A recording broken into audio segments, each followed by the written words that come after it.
En este caso nos acompaña en nuestro plató Pablo Ojea, abogado y colaborador habitual de esta casa. Pablo, muy buenas. ¿Qué tal, Antonio? El turismo, un motor importante, pero se esperan 100 millones de visitantes en nuestro país este año. ¿Esto es una cifra exagerada o no tanto, Pablo? Hombre, creo que todas las instituciones públicas estarán de acuerdo en que sería deseable que así fuese. Que sea o no ya es una cuestión a ver. En cualquier caso, lo que sí que es importante que los representantes públicos vendan bien el turismo de Huelva para poder alcanzar esa cifra o incluso duplicarla. Y además que ese turismo potencial no acabe yéndose a otras provincias o incluso a otras comunidades autónomas. Ya depende de la capacidad que tengan los representantes públicos para hacer valer este valor o no. Bueno, pues bienvenido Pablo Ojea. 100 millones de visitantes se esperan en nuestro país este año 2025, como estamos contando.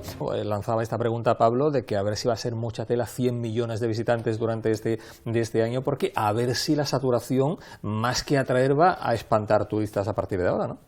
Ese es un análisis que además es razonable, porque claro, cuando se habla del fenómeno del turismo y del crecimiento económico y de la calidad, hay muchas veces un vector que se pierde a la hora de hacer el análisis y es precisamente el impacto que eso tiene en la población autóctona. Es decir, la cosa es que el turismo beneficie a todo el mundo, pero que no perjudica a un sector porque se está sacrificando en función de otro. Entonces, está muy bien hacer prospecciones, pero habrá que ver el interés que eso supone para la propia población autóctona, porque si estamos diciendo que hay que sacrificar a esa gente en pos del enriquecimiento de otros, hay un problema. Y hay también una cuestión que me gustaría a mí tratar y que tampoco se trata, y es el hecho de esta suerte de terciarización forzada que de hace unos años a esta parte pues se impone dentro de la economía española. Es cierto que el turismo es hasta cierto punto la gallina de los huevos de oro, no hay que sacrificarlo, no hay que limitarlo, hay que encauzarlo, pero no por eso implica tener que sacrificar a la industria agroalimentaria o a la industria secundaria, que todavía sigue empleando a muchísimas personas. Aquí, por ejemplo, en Huelva tenemos una buena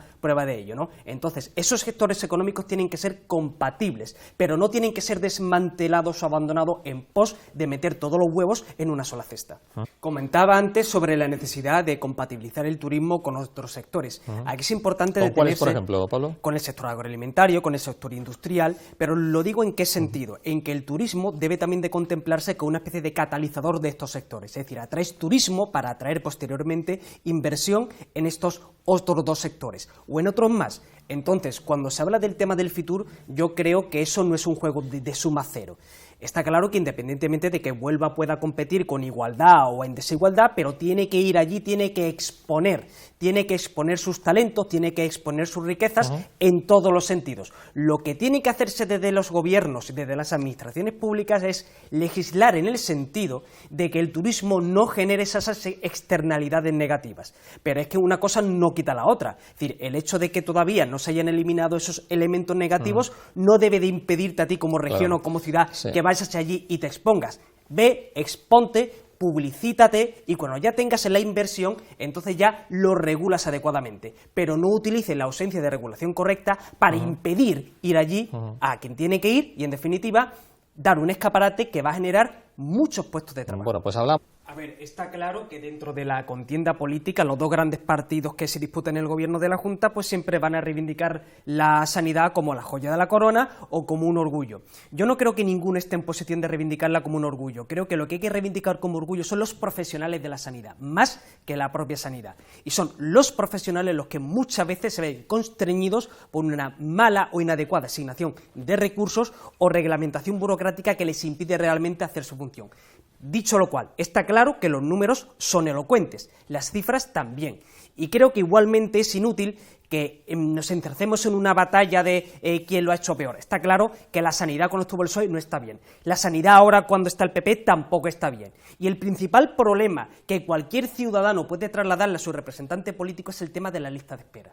Es decir, si tú tienes una presión fiscal grande, España la tiene independientemente de la comunidad autónoma de turno y especialmente en Andalucía, está claro que lo mínimo que se le puede dar al ciudadano es que el servicio sea rápido y que el servicio sea de calidad. Y cuando muchas veces no es de calidad no tiene tanto que ver como que el profesional no quiera proporcionar ese servicio, sino que la organización no es la adecuada. Está claro que el tema de la lista de espera es un problema. Está claro también que el tema del materno infantil es como lo del AVE. Vamos tirando que es gerundio. Y aquí estamos todavía esperando. Entonces, está claro también que Montero, cuando estuvo al cargo del tema de la sanidad en Andalucía, recortó en 400 millones. Está claro que aquí, durante el PP, la etapa del PP, ha habido una asignación de unos 6.000 millones más. Pero estoy de acuerdo con lo que se ha dicho, que los datos son algo frío. Lo que importa es la realidad, es decir, usted me meta más dinero o no me meta dinero, ¿el servicio es mejor o es peor? Lo que sí que creo que es un consenso que pueden tener todas las fuerzas políticas es que la sanidad ahora mismo no está bien.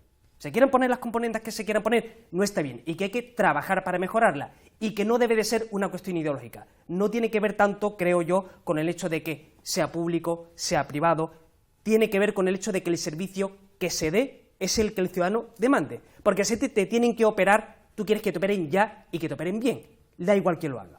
Que había reflexionado antes sobre el tema de la sanidad lo traslado a la educación. El usuario de un servicio que además es un derecho no puede entender que si paga unos impuestos y unos impuestos altos, después el servicio que se le dé pues no sea el adecuado. Pero es que además hay que tener en cuenta una cosa: si la educación es lógicamente un derecho, está claro que aquí hay una desigualdad apabullante de derecho. ¿Por qué? Porque en función de la zona en la que uno esté residiendo, pues tiene un derecho más garantizado y en otro no. Me explico. Es decir, en un núcleo urbano, por ejemplo, en el que realmente estén bien abastecidos tanto de profesorado como de recursos las escuelas públicas, y en contraposición con núcleos de carácter rural en los que quizá eso no sea así como estamos viendo aquí. Entonces, lógicamente, si el derecho es igual para todo el mundo, la calidad de la enseñanza tiene que ser igual para todo el mundo. Y teniendo en cuenta además otra cosa, no solamente el hecho de que sea un derecho, hay también otro elemento en la educación que tiende a olvidarse, y es el hecho del tipo de educación que se da. Tiene que haber una educación pública de calidad, indudablemente, pero es que esa educación pública de calidad tiene que ir dirigida al adecuado y eficaz desempeño de la persona cuando es adulta. Es increíble, y uno de los problemas del paro juvenil que tiene que ver con la dificultad para sentarse en el mercado laboral es precisamente que la formación que se da muchas veces es demasiado teórica y poco práctica. Y cómo se ha abandonado durante mucho tiempo la formación profesional. ¿Es realmente concebible que un chaval que se meta a trabajar por primera vez no sepa interpretar una nómina? Es decir, cosas de la vida diaria o tomar decisiones de carácter financiero eficaces para su propia vida doméstica. Entonces, eso también es importante. Recursos, por supuesto, profesorado también, pero ¿hacia dónde enfocamos la educación? Bueno, Pablo, ¿qué le ha llamado más a la atención de esa toma de Pues vamos a ver, yo quisiera poner el foco a la hora de expresarme respecto a este tema en lo que supone al interés del ciudadano español. Es decir, independientemente de la simpatía ideológica o no que pueda haber por Donald Trump o por Joe Biden. ¿En su caso hay mucha simpatía o no? ¿O poca? ¿En mi caso? Sí. En mi caso es simpatía. Pero, ¿Ah, sí? pero una simpatía crítica.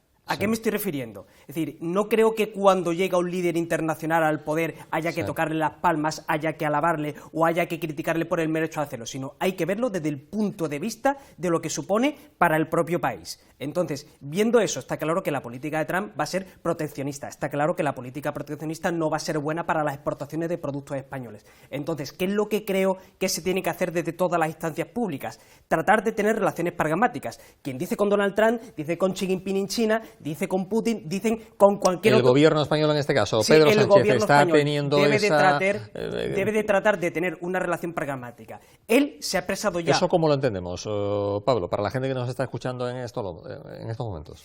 Que lo que ha ¿Qué hecho, debería de hacer Pedro Sánchez, por ejemplo? Lo que debería hacer Pedro Sánchez es tratar de tener una buena relación con el Ejecutivo estadounidense. Luego tú personalmente o políticamente puedes tener la opinión que quieras, pero el haberse él superpuesto, creo que ha sido, con todo mi respeto, una torpeza por su parte, el querer haberse superpuesto como una suerte de valladar de la democracia contra la antidemocracia en Estados Unidos, en el fondo lo que va a generar es que ya de entrada la relación con el Ejecutivo americano no sea del todo buena. Y está claro que nos interesa, nos guste o no, que la relación sea buena para que las exportaciones de productos no se vean afectadas. Porque si la relación entre ambos ejecutivos es mala y eso afecta a las exportaciones y eso redunda en un empobrecimiento del campo español, un empobrecimiento de la industria española, está claro que tienes un problema. Y si tú eres un representante público, tú tienes que tener como prioridad lo que es bueno para tu pueblo y no tu preferencia personal. David. Al hilo de la toma del poder de Donald Trump, tanto que ahora mismo, después de las elecciones europeas, ¿no?, se habla del papel que tiene que tener Europa en el mundo y todo esto,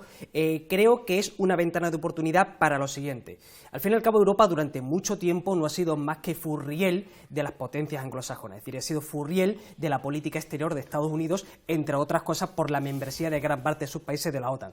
Creo que ahora que ha llegado un presidente que es proteccionista y que es de carácter más aislacionista, es una buena oportunidad que tiene Europa para geoestratégicamente replantear el papel que tiene internacionalmente. Está claro que no podemos depender siempre del gran primo de Zumosol. Está claro que no podemos ir siempre acotando nuestras políticas a lo que digan en Washington. Es una buena oportunidad para que Europa se reexamine a sí misma y empiece a desarrollar unas políticas autónomas al margen de las grandes potencias. Sí, bueno. Porque si no, ¿qué vamos a estar? ¿En función de si están los republicanos o están los demócratas? Sí. ¿Y si dentro de 4 años ganan los demócratas, Europa reajusta su política? ¿Y si después llegan los republicanos, otra vez igual? No, Europa tiene que tener un norte propio, independientemente de lo que pase en Washington. Sí, bueno, pues